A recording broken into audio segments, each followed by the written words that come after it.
Hello and welcome to the Wargamer and another unboxing video. Now you're joining me as I take a look at the Wargamer's Complete Paint Set, which is available from the Army Painter. Now this is a huge expansion to the current range of paints that the Army Painter had up until now.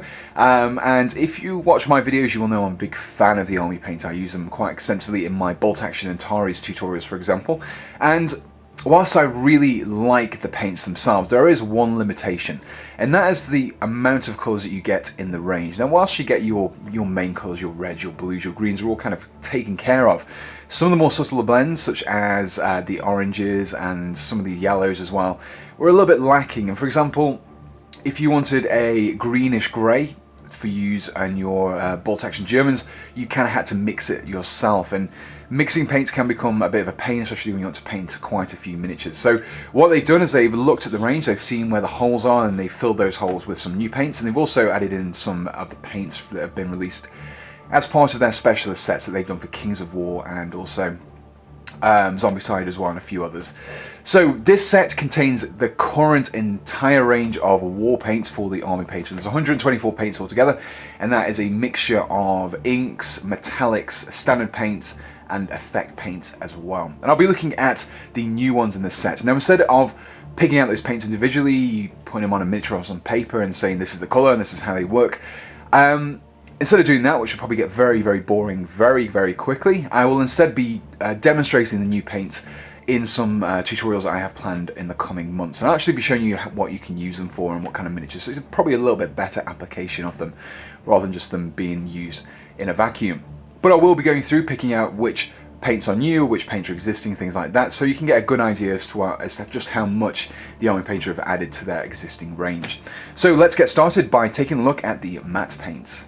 So here we have all the new additions to the Army Painter range. Now every single paint that you see here, even though some of them they're off to the side, I couldn't fit on the camera, are either brand new paints or they have come from one of the previous expansion sets that you've seen for Kings of War and Zombicide, things like that. However, there is probably, I would say, far more brand new paints than there are those that have come from these sets.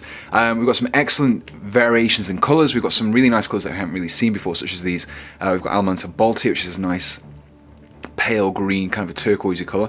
You can see here we've got these two colours that very much remind me of the Cabalite green, Sybarite green that we've seen from the Citadel range. We've got these wizard orbs, things like that.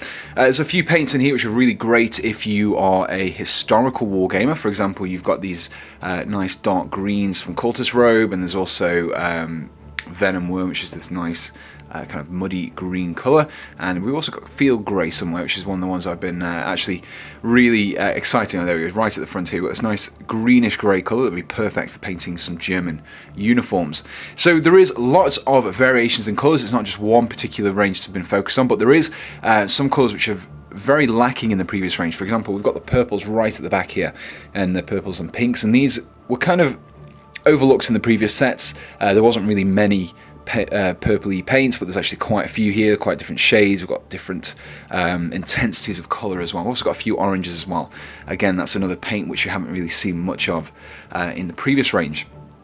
Now, one of the things you may also notice about these is the actual redesigned part. So this is obviously a new part, and this is an existing part. You can see it's very much similar. However, one of the great things about it is the actual colour is listed in this hexagon here, rather than just being at the bottom, and you can also see exactly which colour it is from the label a lot more easily. So it just makes, when you've got so many paints such as all these that you've got here, it makes identifying which one is which exceptionally easy.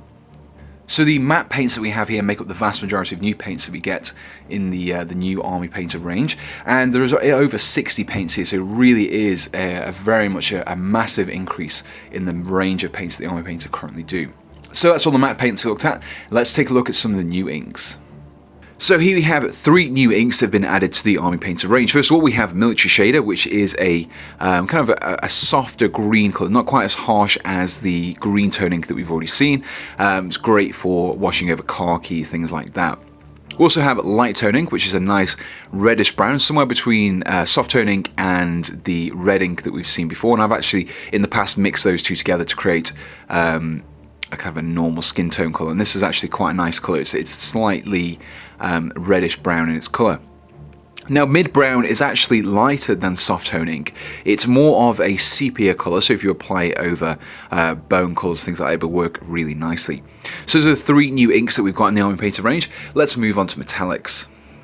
So again, we have 3 brand new paints in the metallics range. Now we have True Copper, which is kind of self-explanatory. It's a nice bright copper colour you can use for copper pipes on things like Scutari, things like that. We also have Rough Iron, which is a lot darker than the gunmetal that we've seen already, and it would act as a really nice base colour that you can use if you want to paint things like weapons and things like that, rather than painting them with gunmetal and washing over them with dark tone ink. And finally, we also have a bright gold. Now, this is a lot brighter than the greedy gold that we've seen previously. Works really nicely as a highlight to other gold colours, and was perfect if you're painting things that have got really shiny armour, such as Stormcast Eternals, things like that. So it's the 3 metallic paints looked at. Let's move on to some of the effect paints. So last but not least, we have the effects paints. So this is a new subsection of the Army Painter range. In the same way we've got metallics and inks, we now have these effects paints, and these cover a range of different items. So first of all, we have Dry Rust, which is quite a thick orange paint, which means you can dry brush it onto your miniatures and create some really nice rust effects on there. We have Glistening Blood, which when applied to your miniature will dry with a gloss coat and create some really nice wet blood effects. Also have this brush on primer here, which means you can prime your miniatures without having to use a spray primer or an airbrush or anything like that. You can just use this out of the pot. And great if you've only got a small area that you want to paint as well. Now, 2 interesting sections here are the Quick Shade mixing medium for the washes, and also the War Paint mixing medium as well. Now, I've used mediums in the past in my videos. I've used the Vallejo one and also the Games Workshop's Lamium medium. And this pretty much has the same effect. So this is great if you want to use glazes, or you want to just thin down your paints ever so slightly, so it's really good for that. And also the Quick Shade Wash mixing medium is great if you want to thin down your quick shades, because applying water to them can change the consistency and how they get applied over the surface. So this will keep the consistency the same, but will just keep a much kind of more subtler wash over your surfaces. Now, in addition to these, we also have the existing gloss varnish and also the anti-shine matte varnish, the brush-on versions that you've got here, and these have joined the effects range as well. So with all of the new war paints looked at for the Army Painter, let's get an overall summary for this set. So there we have the Wargamer's Complete Paint Set, and there is just so many more paints have been added to the range. It really has helped to flesh out what paints are available for us wargamers. Now, this set comes with 124 paints, as we've already seen, but it also comes with 5 paint brushes, and the RRP of this is roughly around about £260. And if you were to buy all these things individually, you'd be looking at more like £280. So it's actually quite a good saving that you get by buying everything in this box set. And if you don't already have Army Painter, you can get started straight away with the entire range. Now, at the time of making this video, this set is only available for pre-order, but I'll pop a link in the description below, and you can take you direct to the Army Painters web store, and you can pick one of these up for yourself, and then you can get it when it's released on the 1st of December 2016. And that's actually ahead of when a lot of these new paints will actually be available separately. I don't think they're getting released until next year.